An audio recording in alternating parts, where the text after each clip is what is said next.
यही कारण है। और जो इंडिपेंडेंट मीडिया है वो क्यों सही बता देता है, क्योंकि वो अपने हमें किसी पॉलिटिकल बॉस की जरूरत नहीं है, हमारा कोई पॉलिटिकल बॉस नहीं है, हम राष्ट्रवादी विचारधारा को आगे लेकर चले। तो आप बड़ा क्लियर रहना, जो राष्ट्र के साथ हम उसके साथ, नेशन फर्स्ट।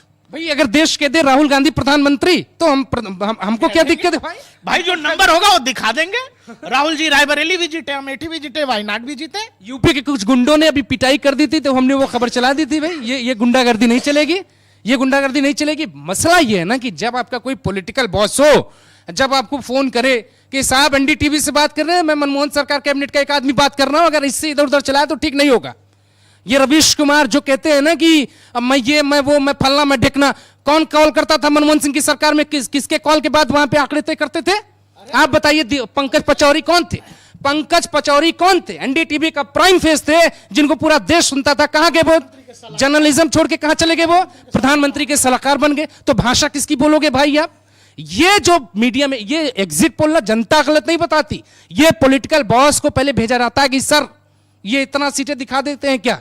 और आप बताइए वो कहानी, आपके साथ नंदिनी शुक्ला जुड़ रही हैं, आप उनको बताइए और फिर आप लोगों को बताइए कैसे एक बड़े चैनल के बड़े संपादक ने एक बड़े सर्वे एजेंसी के एग्जिट पोल को डिनाई करके अपनी मनमानी चलाते हुए नरेंद्र मोदी को साल 2014 में छोटा दिखाया था।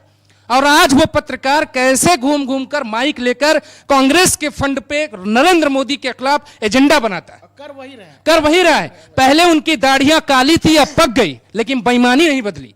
वो कांग्रेसी थे, कांग्रेसी हैं, कांग्रेसी चैनल पे काम किया और इस बार कांग्रेस से फंड लिया। और ऐसे लोगों के खिलाफ अगर ईडी जांच करे तो आप ये मत कहिएगा कि लोकतंत्र की हत्या हो रही है।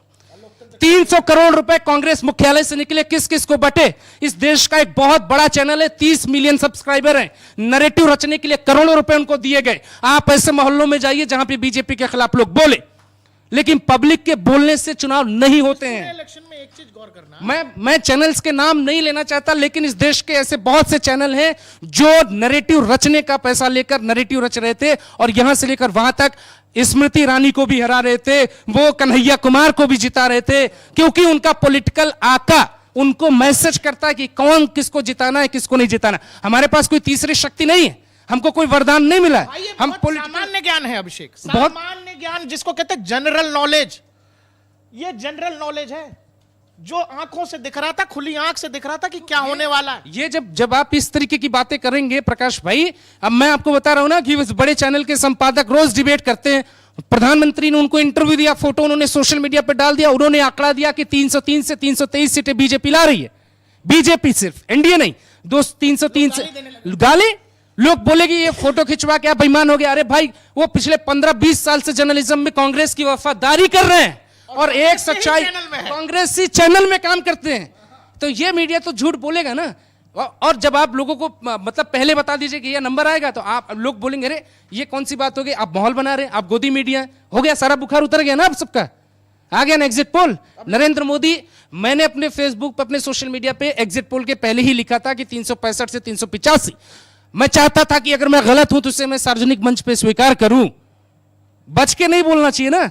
लेकिन ये जो मीडिया में चल रहा है, मुझे लगता है कि नरेंद्र मोदी को एक भयंकर चोट मीडिया को भी देनी चाहिए। ये जो प्रोपेगेंडा मीडिया जो चलाया जा रहा है ना कि मैं मुसलमानों की बात करूंगा तो मैं इस देश का राष्ट्रवादी आदमी हो गया, निष्पक्ष हो गया, सेकुलरिज्म का सर्टिफिकेट दे देंगे आप मुझे। मैं मुसलमानों की पक्ष की बात करूंगा तो सेकुलरिज्म की मुझे आप सर्टिफिकेट दे दीजिए, और मैं अगर राष्ट्रवाद की बात करूं तो मैं कम्युनल हो गया। बाकी आप बताइए, ये नतीजे आपके सामने हैं एग्जिट पोल के। अभिषेक देख लो ना कि देश में कैसे कैसे नैरेटिव गढ़े गए हैं कि क्या क्या हुआ पिछले दिनों। आप ध्यान से देखोगे तो वो सब बात की गई कि भाई आरक्षण खत्म हो रहा है, संविधान खत्म हो रहा है, मोदी आ गया तो चुनाव नहीं होगा, देश के सारे नेताओं को जेल में डाल देगा, मोदी आ गया तो योगी आदित्यनाथ को हटा देगा। जनता इन सब से कोई सरोकार ही नहीं रख रही है। ये जो वोटिंग हुई है या जो नंबर्स दिख रहे हैं एग्जिट पोल में, यही नतीजों में तब्दील होते हैं। इसका मतलब यह है कि नरेंद्र मोदी की एक एक बात, एक एक योजना पर जनता समर्थन कर रही है और जनता कुछ और सुनने को तैयार नहीं। बिल्कुल, और शायद यही रीज़न है कि जिस तरीके का माहौल अभी बनता हुआ दिखाई दे रहा है देश में, देखिए ये बहुत ही पहले से ही डिसाइडेड था और बहुत ही शुरुआती दौर से ये चीज़ें चल रही थी, इसमें कोई वो नहीं था। मैं प्रशांत किशोर की एक बात से बड़ा सहमत था। अब वो एक इंटरव्यू दे रहे थे एक चैनल को, उन्होंने एक बात का जिक्र किया कि मीडिया को खास तौर से, जो मीडिया दिल्ली के स्टूडियो में बैठी थी, जब वो बाहर जब चुनाव में निकली तो उसे लगा कि हाय तौबा मच गया, नरेंद्र मोदी चुनाव हार रहे थे, पर ग्राउंड पर ऐसा कुछ माहौल नहीं था। मीडिया को दिए गए बयानों के अगर आधार पे आप चलेंगे और भीड़ के आधार पे चलेंगे तो 2019 लोकसभा चुनाव जब मैं कवर कर रहा था, यूपी के सभी लोकसभा सीटों पर मैं गया था। हर एक लोकसभा सीट पर मेरे जाने के बाद मैंने ये देखा कि जो लोग बोल रहे हैं उन बातों के अलावा उस बात में ज़्यादा दम है जो लोग कैमरे पर नहीं बोल रहे हैं। और मेरा जो राजनीतिक समझ अचानक से जो बढ़ी वो उस चुनाव में, क्योंकि मैंने देखा कि ज़्यादातर चैनल्स उस वक्त बीजेपी